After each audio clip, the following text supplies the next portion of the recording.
Hello students, इस video में हम लोग अमाइंस का क्विक रिवीजन देखने वाले हैं। आई होप आप लोगों की पढ़ाई अच्छी चल रही होगी। मैं इसी तरह आपके लिए हर वीडियो के शॉर्ट रिवीजन लेके आऊँगी। सो आप यहाँ से शॉर्ट नोट्स बना लीजिएगा और चैप्टर को एक बार रिवाइज कर लीजिएगा। तो चलिए शुरुआत करते हैं। सबसे पहले हम लोग को हमेशा एक चीज़ में कन्फ्यूज़न रहती है कि एलिफेटिक अमाइंस एरोमेटिक अमाइंस में 1 डिग्री 2 डिग्री 3 डिग्री क्या होती है। देखिए, एलिफेटिक अमाइंस का मतलब है कि कार्बन कार्बन की चेन, यहाँ पर कोई भी बेंजीन रिंग नहीं होती, लेकिन एरोमेटिक अमाइन में आपकी बेंजीन रिंग होती है। दूसरा, एलिफेटिक में अगर 1 डिग्री 2 डिग्री 3 डिग्री की बात करें तो आपको नाइट्रोजन एटम को देखना है। अगर नाइट्रोजन एटम एक कार्बन से जुड़ा है तो वो 1 डिग्री यानी प्राइमरी अमीन होगी। अगर नाइट्रोजन एटम जो है वो 2 कार्बन से जुड़ा है तो 2 डिग्री या सेकेंडरी अमाइन होगी। अगर नाइट्रोजन 3 कार्बन से जुड़ा है तो वो टर्शियरी अमाइन होगी। इसी तरह अगर एरोमेटिक में यहाँ बेंजीन रिंग है, देखिए ये वाली नाइट्रोजन एक इस कार्बन से जुड़ा है, इस कार्बन से जुड़ा है तो ये 2 डिग्री एरोमेटिक अमाइन है। यहाँ पर नाइट्रोजन 3 कार्बन से जुड़ा है तो ये 3 डिग्री एरोमेटिक अमाइन है। अब इसके बाद हम शुरुआत करेंगे प्रिपरेशन की। तो प्रिपरेशन आप कैसे, सबसे पहले आप अमाइंस को नाइट्रो कंपाउंड से बना सकते हैं। नाइट्रो कंपाउंड का आपको रिडक्शन कराना पड़ेगा Fe + HCl और 10 + HCl से, ठीक है, जिससे आपको R बॉन्ड NH2 यानी अमाइंस मिलेंगी।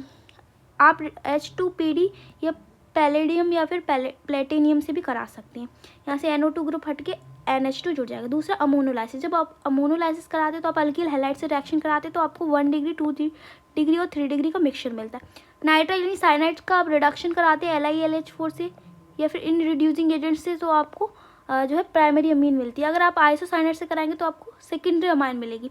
अगर आप अमाइड का रिडक्शन कराएंगे तो भी आपको प्राइमरी अमीन मिलती है। गैब्रियल थैलेमाइड पहले सिंथेसिस रिएक्शन में सबसे पहले KOH से रिएक्शन कराते, फिर अल्किल हैलाइड से, फिर NaOH से।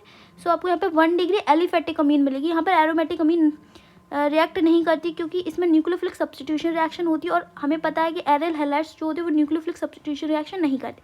यहाँ पे लास्ट आपकी प्रिपरेशन है वो होफमैन ब्रोमीमाइड डिग्रेडेशन है। यहाँ पर आप क्या करते हैं कि अमाइड लेते हैं, उसकी ब्रोमीन और NaOH से रिएक्शन कराते हैं, तो यहाँ पे आपको प्राइमरी अमीन मिलती है। यहाँ पे एलिफेटिक एरोमेटिक दोनों तरह की हो सकती है। आपको याद रखना, जो अमाइन मिलेगी उसमें एक कार्बन कम हो जाता है, यहाँ पर ये CO ग्रुप यहाँ से हट जाता है और R बॉन्ड NH2 जुड़ जाता है।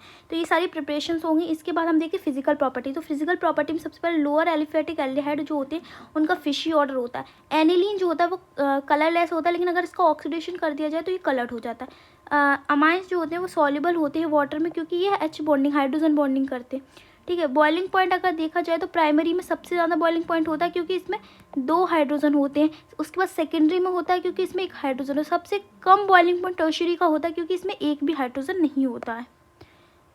उसके बाद इंपॉर्टेंट प्रॉपर्टी है बेसिक नेचर। देखिए, अमाइंस जो होते हैं वो बेसिक होती है नेचर में, ठीक है। जो कि अमोनिया से भी ज़्यादा बेसिक होते हैं। क्यों? क्योंकि यहाँ पर लगा रहता है कार्बन का ग्रुप और कार्बन का ग्रुप जो होता है +I इफेक्ट लगाता है, जिससे बेसिसिटी जो होती है वो डायरेक्टली प्रोपोर्शनल होती है +I इफेक्ट की। अगर गैसियस फेज में बात करें तो बेसिक नेचर का जो रिएक्टिविटी ऑर्डर है वो 3 डिग्री में सबसे ज़्यादा होगा क्योंकि इसमें सबसे ज़्यादा कार्बन होते हैं जो कि +I इफेक्ट लगाए, फिर 2 डिग्री, देन 1 डिग्री और फिर अमोनिया। अगर एक्वस फेज में बात करें तो यहाँ पर हाइड्रोजन बॉन्डिंग भी होने लगती है और सबसे ज़्यादा हाइड्रोजन बॉन्डिंग तो 1 डिग्री में होती है, तो यहाँ पर ऑर्डर चेंज हो जाता है 1 degree, then 2 degree, then 3 degree. अगर हम बात करें मैथिलअमीन की और एथिलअमीन की तो यहाँ पर ऑर्डर बिल्कुल ही अलग होता है। ये आपके एग्जाम में आ सकता है। तो मैथिलअमीन में 2 डिग्री, 3 डिग्री, देन 1 डिग्री। यहाँ पर स्टेरिक हिंड्रेंस का भी फैक्टर आ जाता है। और फिर एथिलअमीन में 2 degree, 1 degree, 3 degree, then ammonia. ये आपको ऑर्डर याद रखना है। इसके बाद है केमिकल रिएक्शन। देखिए, केमिकल रिएक्शन में अगर आप अमाइंस की अल्काइलेशन करा रहे हैं, अल्काइलेशन किससे कराते हैं?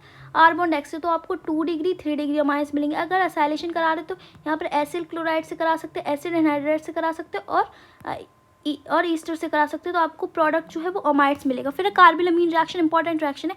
ये एलिफेटिक एरोमेटिक अमीन दोनों देती हैं। यहाँ 2 डिग्री 3 डिग्री एलिफेटिक अमीन्स नहीं देती हैं। इसमें क्लोरोफॉर्म और KOH से रिएक्शन कराते हैं तो यहाँ पर आइसोसाइनाइड बनता है जिसका जो ऑर्डर होता है बहुत ही गंदा होता है, फॉल ऑर्डर होता है। इसको आइसोसाइनाइड टेस्ट भी बोलते हैं। अगर हम HNO2 से रिएक्शन करा रहे हैं तो जो एलिफेटिक अमीन होंगी वो अल्कोहल देती हैं और जो एरोमेटिक अमीन होंगी वो बेंजीन डाइजोनियम सॉल्ट देती हैं।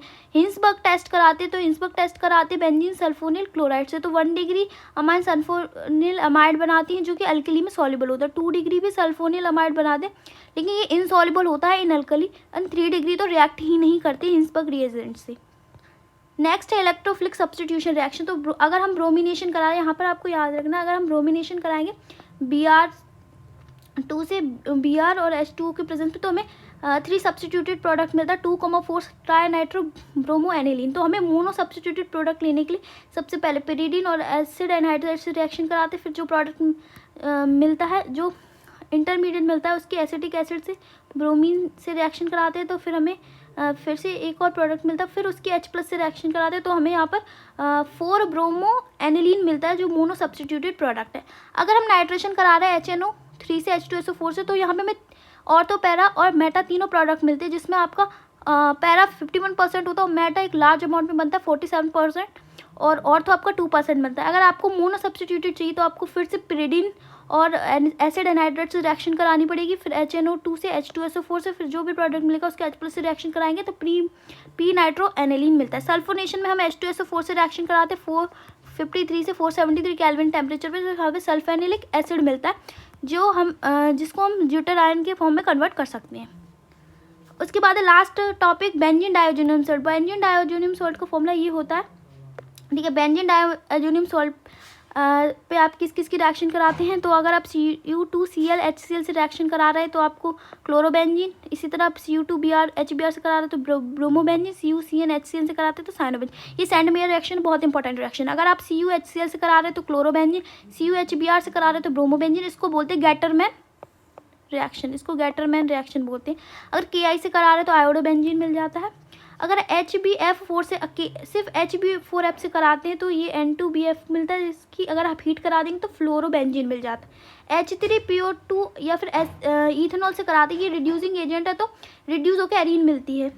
उसके बाद अगर आप वाटर से करा रहे हैं तो यहाँ पर फिनॉल मिल जाता है, जो कि हमने एल्कोहल फिनॉल वाले चैप्टर में भी पढ़ा था। अगर आप HbF से करा रहे हो Na2 के प्रेजेंस पे, तो आपको नाइट्रो एनिलीन मिलता है, नाइट्रोबेंजीन मिलता है।